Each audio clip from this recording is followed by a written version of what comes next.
Quase que ao orar eu esqueça tudo ao redor, pra que nada me venha impedir do teu trono a graça fluir. Vem, meu ser, transformar meu amor, que do alto te mano, Senhor, possam todos os que aqui estão, bem unidos, estar em oração. Vem, Senhor, elevar os que diante de ti hoje estão, em espírito de oração, procurando o mundo deixar. Vem, meu ser, transformar teu amor, e do alto te... Olá, minha querida Primeira Igreja Batista em Éden, meus queridos irmãos e amigos, você que está me acompanhando, a minha oração é que Deus nos abençoe. E eu quero começar orando. Pai, louvado seja o teu nome. Estamos nessa semana pensando nas nossas experiências e como explorar, usar e tirar proveito das nossas experiências. Eu peço que o Senhor nos abençoe e que durante a meditação, Pai, permita que o teu Espírito fale a cada um dos nossos corações e que nós possamos extrair lições para as nossas vidas em toda essa argumentação que vamos desenvolver. E continue, Pai, cuidando de cada um de nós, continue protegendo nossas famílias, nossas casas, suprindo nossas necessidades. Pai, eu peço pela nossa igreja, nossa querida Primeira Igreja Batista em Éden. Continue, Pai, abençoando a nossa igreja. Continue abençoando as faixas etárias da nossa igreja. As crianças, os juniores, os adolescentes, os jovens, adultos, os idosos, Pai. Cada faixa etária. O Senhor conhece cada pessoa.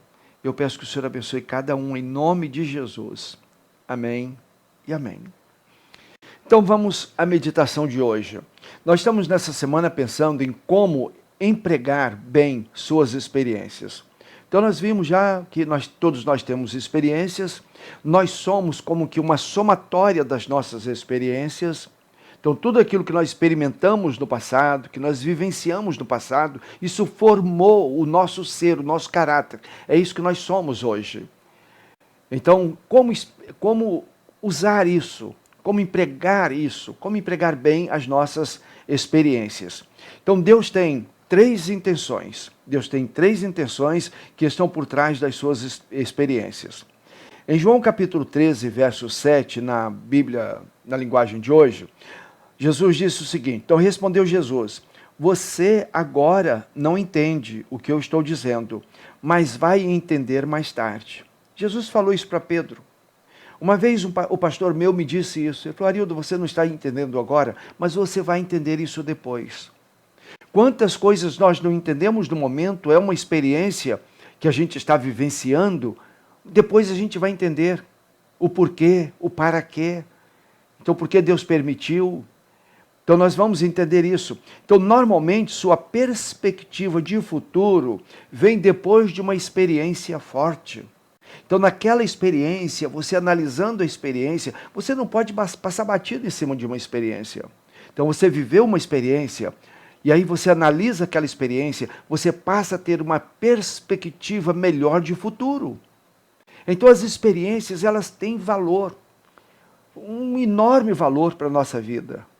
Então Deus tem Ele tem três intenções e nós vamos ver essas três intenções.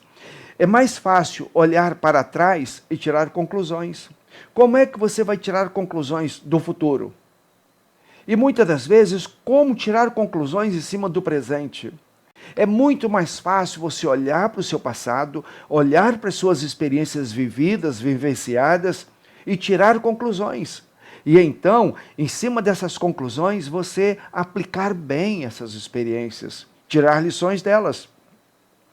Um texto que eu já li, eu vou ler novamente, que é Lamentações 3, do verso 19 ao verso 24. Lembro-me da minha aflição e do meu delírio, da minha amargura e do meu pesar. Lembro-me bem disso tudo, e a minha alma desfalece dentro de mim. Todavia, lembro-me também do que me pode dar esperança. O problema é que nós ficamos presos àquele passado que desabona a nossa vida, a nossa conduta, desabona o nosso relacionamento passado, e a gente fica então em cima dessas experiências negativas. Mas a palavra de Deus então nos convida, todavia, lembro-me também do que pode me dar esperança. Você não consegue esquecer aquilo que foi ruim, aquilo que foi pesaroso, aquilo que foi negativo. Você não consegue esquecer. Mas você não pode impedir que essas lembranças maléficas o impeça de se lembrar das experiências benéficas. Então a palavra de Deus diz, todavia, lembro-me também do que me pode dar esperança. Graças ao amor do Senhor é que não somos consumidos, pois as suas misericórdias são inesgotáveis. Renovam-se cada manhã. Grande é a sua misericórdia. Digo a mim mesmo, a minha porção é o Senhor, portanto porei nele a minha esperança. Então lembro-me daquilo que pode me dar esperança. O Senhor é a minha porção, eu vou colocar nele a minha esperança. Quantas vezes você perguntou, por que isso? Quantas vezes? Quantas vezes você diz, mas Deus, eu sou tão fiel, e eu sou assíduo à igreja, eu entrego minhas ofertas e dízimos, eu respeito meus pais ou meus filhos, eu respeito meu cônjuge, eu sou honesto no meu trabalho. Você diz tudo isso para Deus como se tivesse direitos. E você pergunta, e por que isso está acontecendo? Nós deveríamos sempre perguntar, como a gente sempre diz, para quê? Para quê? Então nós precisamos perguntar a Deus, para que isso? E pedir a Deus, me ajuda a entender, para que eu possa aplicar bem essa experiência no meu futuro. E às vezes no próprio presente. Então as 3 intenções que Deus tem estão por trás das suas experiências. E são elas, essas 3 intenções. Primeira intenção, Deus tem a intenção de ensinar-me a confiar nele. Todas as experiências que você teve, que eu tive até agora, nessas experiências permitidas por Deus, Ele tinha a intenção de nos ensinar a confiar nele, a depender dele, a deixar tudo nas mãos dele. Ele também planejou essas experiências para edificar o nosso caráter. Eu disse, nós somos a somatória dessas experiências. Então, se nós administramos bem as experiências que tivemos, isso fez bem ao nosso caráter, isso educou o nosso caráter, isso formou o nosso caráter. A terceira intenção de Deus, ele planeja alcançar, com essas experiências, ele planeja que nós alcancemos o propósito dele. Deus tem propósitos para as nossas vidas. Ele tem propósito para a sua vida, tem propósito para a minha vida. Então, nessas experiências, Deus tem uma intenção, alcançar esse propósito que ele tem para cada um de nós. Então, vamos ver a primeira intenção. Hoje vamos concluir vendo essa primeira intenção de Deus. Essa primeira intenção é nos ensinar a confiar nele. Sempre Deus quer que a gente aprenda a descansar nele, a confiar nele, a se deleitar nele, a dizer, Deus, eu confio no Senhor. Senhor, eu quero colocar a minha vida nas tuas mãos, para que o Senhor seja o condutor da minha vida. Na segunda carta de Coríntios, capítulo 1, verso 9, nós lemos, mas tudo isso aconteceu para nos ensinar a confiar, não em nós, mas em Deus. Há algumas experiências que são muito dolorosas. Aquele cristão que esteve preso no leste europeu, lá na Romênia, exatamente Romênia, o Richard Wurmbrand, torturado por amor a Cristo. Ele conta nas suas experiências, ele conta que um dia, um dos seus colegas, missionário, pastor também, ele estava preso. E eles estavam sendo então açoitados e punidos ali para confessar coisas a respeito da igreja, do futuro da igreja, dos planejamentos da igreja, da obra missionária. E aí trouxeram o filhinho daquele missionário, colega do Richard, e começaram a açoitar aquele menino. E num dado momento, aquele pai açoitar e dizendo para o pai, você confessa, abre o bico, que a gente para de bater no menino. E o pai não confessava, ele não abria o bico e não contava os planejamentos da igreja. E então aquele soldado continuou batendo no menino e daqui a pouco ele falando para o pai, e o pai então falou, parem, por favor, parem. Eu vou contar tudo que vocês querem saber a respeito da igreja. O menino já desfalecendo. O menino olhou para o pai e disse, papai, eu prefiro morrer do que ver meu pai negando a Jesus. E aí aquele pai parou com aquela intenção de negar a Jesus e de contar então os segredos da igreja. E aquele soldado pegou o menino e começou a espancar novamente o menino e começou a jogar o menino na parede daquela cela. Jogava numa parede, o menino caía, jogava na outra parede, até que o menino caiu morto. São experiências inexplicáveis. São experiências que você não tem como extrair lições. A não ser que aquele menino morreu dependendo de Deus, crendo em Deus. E exigiu que o seu pai também não negasse a Jesus. Há experiências que nós só vamos entendê-las na eternidade. Mas enquanto aqui, vamos vivendo experiências e extraindo o melhor que a gente puder das nossas experiências. E sabendo, Deus está no controle. Eu não. O Richard Wurbrand não estava no controle daquela situação. Aquele pai não estava no controle. Aquele menino também não tinha certeza se o pai negasse a Jesus, se os soldados iriam parar de espancá-lo. Então há momentos que nós não temos controle. Há momentos, situações adversas, como essa pandemia. Quanta gente trabalhando, quanta gente investindo, mas não há um controle. Nós precisamos aprender a confiar em Deus, a primeira intenção de Deus, permitindo experiências para a gente, é que nós aprendamos a confiar nele, a saber que nós não temos as coisas sob o nosso controle.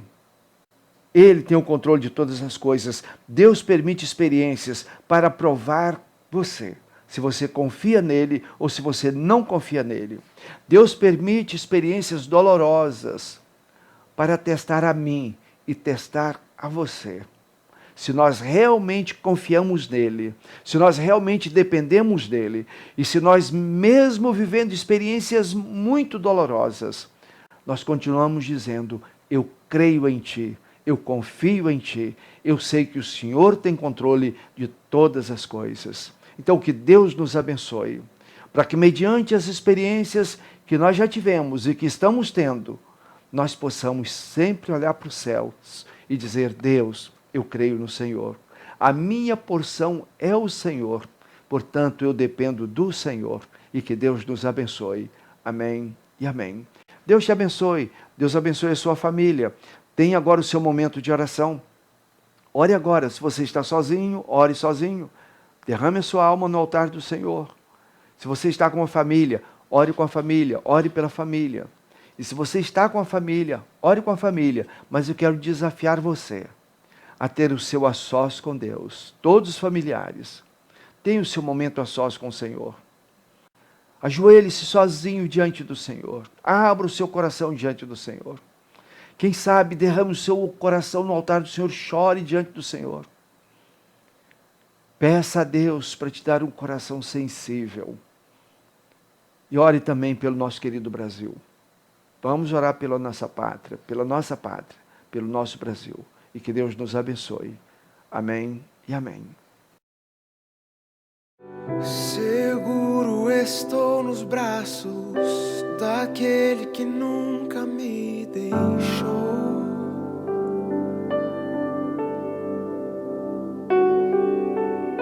Seu amor perfeito sempre esteve repousado em mim. E se eu passar pelo vale,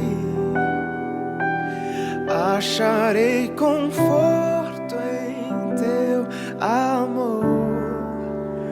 pois eu sei que és aquele que me guarda, me guarda. Em teus braços é o meu descanso, em teus braços é o meu descanso, em teus braços é o meu descanso, em teus braços é